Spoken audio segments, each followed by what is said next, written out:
Et la transition est toute trouvée pour en venir au résultat des 3 pièges fatals que je rappelle, hein, les effets iceberg sur la liste des tâches, effet de distorsion du temps sur la durée des tâches et loi du 80-20, c'est que mon jugement sur toi va être faussé.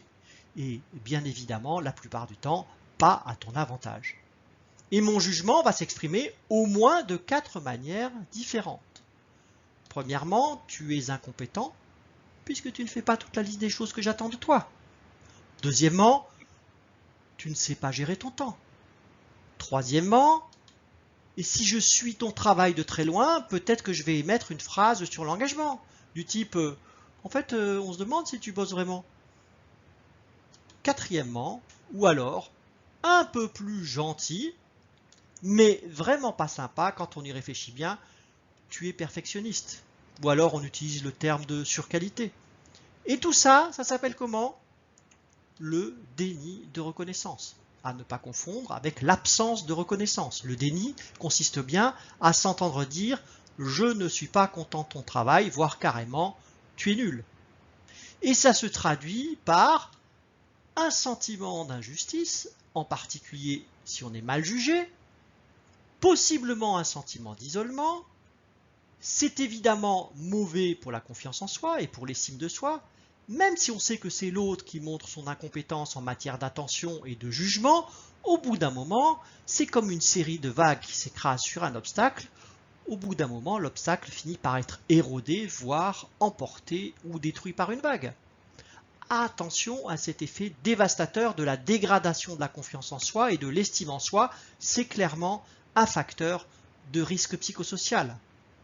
Et puis, c'est un risque de tension sur la relation, et donc possiblement un cercle vicieux qui peut se créer.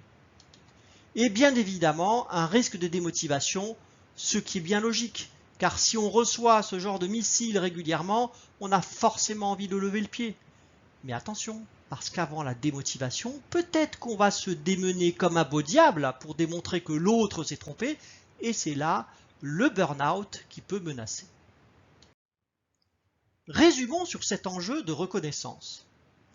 Tu attends de la reconnaissance, probablement méritée, pour le résultat de ton travail, pour ton engagement, pour ta dextérité à faire face aux situations imprévues, aux aléas, etc. Et non seulement je ne te donne pas un feedback positif, le feedback positif que tu attends légitimement, c'est-à-dire un merci, un bravo, j'aime beaucoup ce que tu as fait et comment tu l'as fait, ou alors un point de vue constructif. Donc non seulement tu ne reçois pas de feedback positif, mais je vais t'envoyer un feedback négatif. Un ou plusieurs des 4 évoqués tout à l'heure, tu es incompétent, tu ne sais pas gérer ton temps, on se demande si tu bosses vraiment, tu es perfectionniste. Et là, il faut noter que souvent, ces remarques négatives sont de type inconditionnel, c'est-à-dire que l'on porte la critique négative non pas sur une action précise, mais en généralisant sur la façon de travailler, voire encore pire, sur la personne ou sur la personnalité. Ce qui est bien pire d'un point de vue psychologique. J'ouvre une parenthèse liée à l'actualité toute récente du ranking forcé dont le groupe Sanofi est soupçonné par une équipe de Radio France et par le délégué syndical Force ouvrière de Sanofi. Le ranking forcé consiste à évaluer annuellement les personnes et à demander aux responsables d'équipe de ranger, avec un côté arbitraire, les personnes en 3 catégories. Les sous-performants, les personnes dans la moyenne et puis les sous-performants, avec un pourcentage à respecter pour chaque équipe. Autrement dit, un chef d'équipe qui serait satisfait de son équipe plus que la moyenne est incité à dégrader sa satisfaction pour quelques personnes pour avoir son quota de sous-performants. Autrement dit, quelques personnes qui auraient une performance correcte ou normale se voient d'un seul coup déclarées sous-performants. On se rapproche du phénomène expliqué sur cette diapo à une différence près, et ça n'est pas la moindre. Dans le cas de déficit de niveau d'attention, le déni de reconnaissance n'est pas volontaire, il est induit par les méconnaissances. En quelque sorte, ce n'est pas de la mauvaise volonté ni de la mauvaise foi.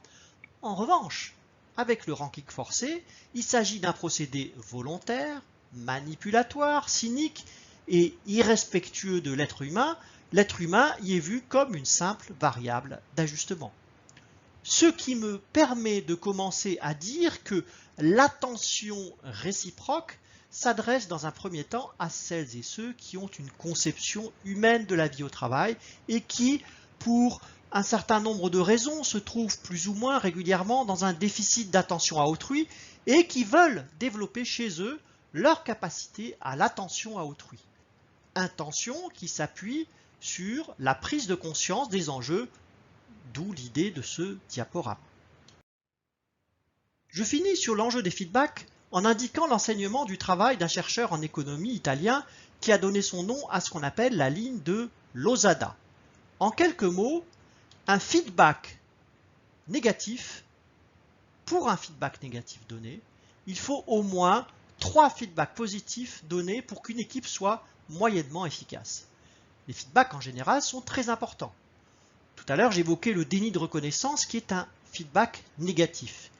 Il faut vraiment avoir en tête qu'il n'y a pas que les feedbacks négatifs non bienveillants et non justifiés qui sont préjudiciables à la santé psychique. Il y a aussi l'absence de feedback qui, dans certaines situations, peut faire encore plus de ravages, aussi bien au niveau de la santé que de l'engagement et donc de la performance.